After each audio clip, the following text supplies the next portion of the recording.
Did you know that Michael Jackson called the thing that killed him his milk? Nearly every night after rehearsals, he would beg his doctor, "Give me my milk." Not real milk, but propofol, a powerful anesthetic used only in operating rooms.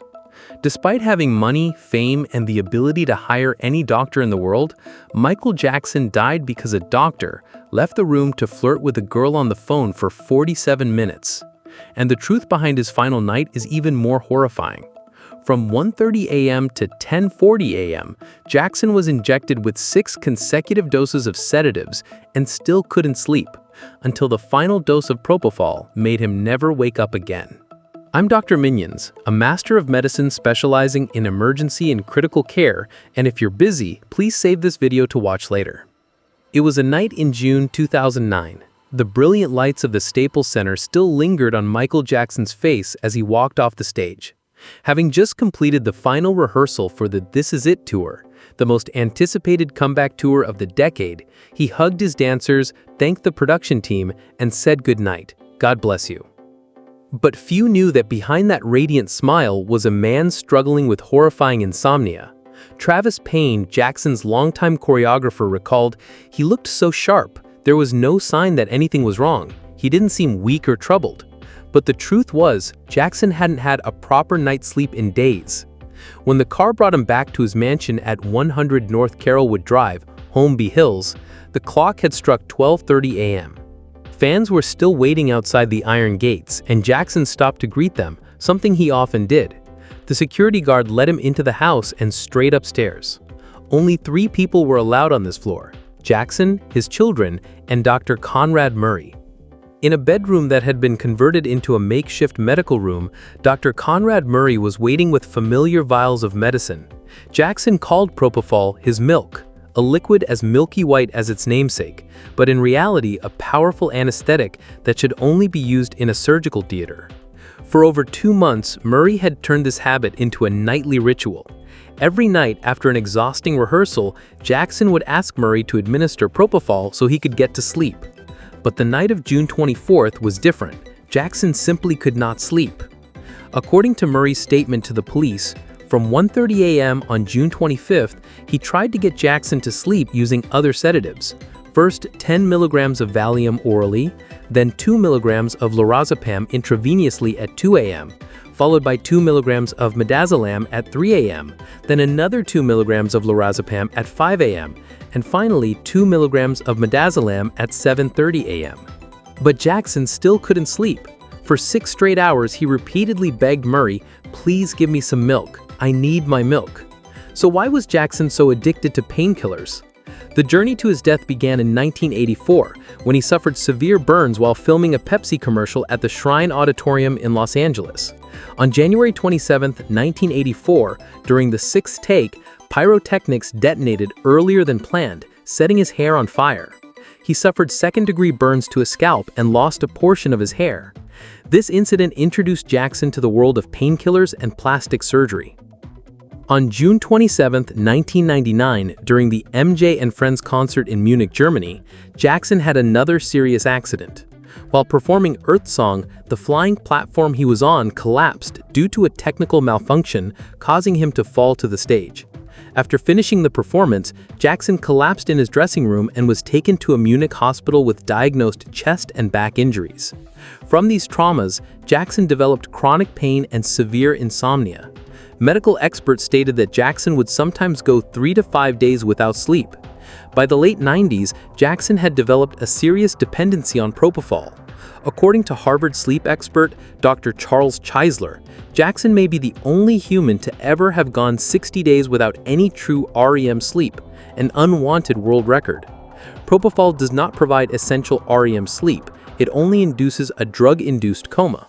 In early 2009, Jackson signed a lucrative contract with AEG Live to stage the This Is It concert series in London, with 50 sold-out shows.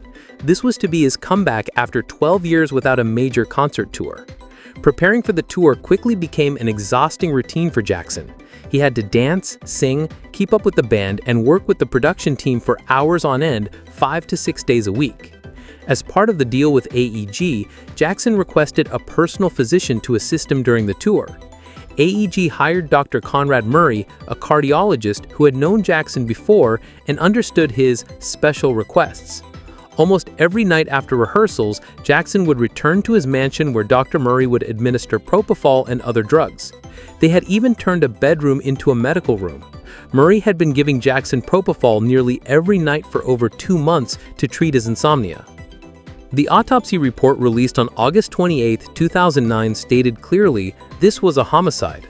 Jackson died from acute propofol intoxication with a lethal level of propofol in his blood. His personal physician, Dr. Conrad Murray, was charged with involuntary manslaughter. During the 2011 trial, the prosecutor proved that Murray had committed extreme deviations from the standard of medical care. Murray's defense attorney hypothesized that Jackson had self-injected an additional dose of propofol while Murray was away, but the jury did not believe it. After about 8 hours of deliberation, they found Murray guilty, and he was sentenced to 4 years in prison. How did the story unfold?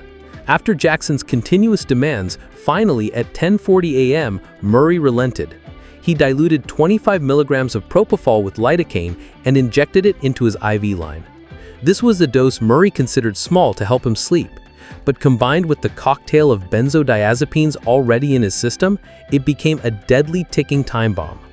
What Murray didn't know, or had forgotten, is that propofol can cause a patient to go from light sedation to deep sedation without any warning signs. In a state of deep sedation, the brain is no longer able to control respiration. And then the unforgivable happened.